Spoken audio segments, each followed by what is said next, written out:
আমরা আজ আছি সিরাজগঞ্জের স্বাধীনতা স্কয়ারের বাণিজ্য মেলায়। প্রথমেই চোখে পড়ে আলোকসজ্জায় সাজানো বিশাল প্রবেশদ্বার। গেটের সামনে মানুষের উপচে পড়া ভিড়। একদল মানুষ মেলায় প্রবেশ করছে, আরেক দল আনন্দ নিয়ে বেরিয়ে যাচ্ছে।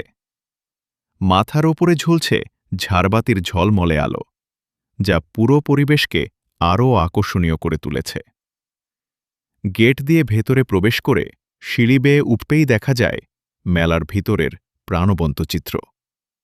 যদিও কারেন্ট না থাকায় কিছুটা অন্ধকার ও ঝাপসা পরিবেশ, তবুও মানুষের জমজমাট উপস্থিতি পুরো মেলাকে জীবন্ত করে তুলেছে। চারপাশে কসমেটিক্সের দোকানগুলোতে চলছে ব্যস্ত বেচাকেনা। ক্রেতাদের ভিড় আর দোকানদারদের তৎপরতা চোখে পড়ার মতো।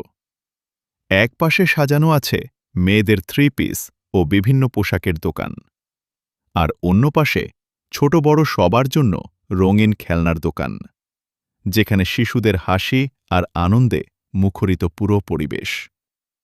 মেলা কি শুধু বিলাসিতা, নাকি জীবনের একটুকরো প্রয়োজন? এখানে কেউ আসে হাসির খোঁজে, কেউ আসে কষ্ট ভুলতে। আসলে মেলা হল মানুষের স্বপ্ন, বাস্তবতা আর আবেগের এক নীরব মিলনস্থল।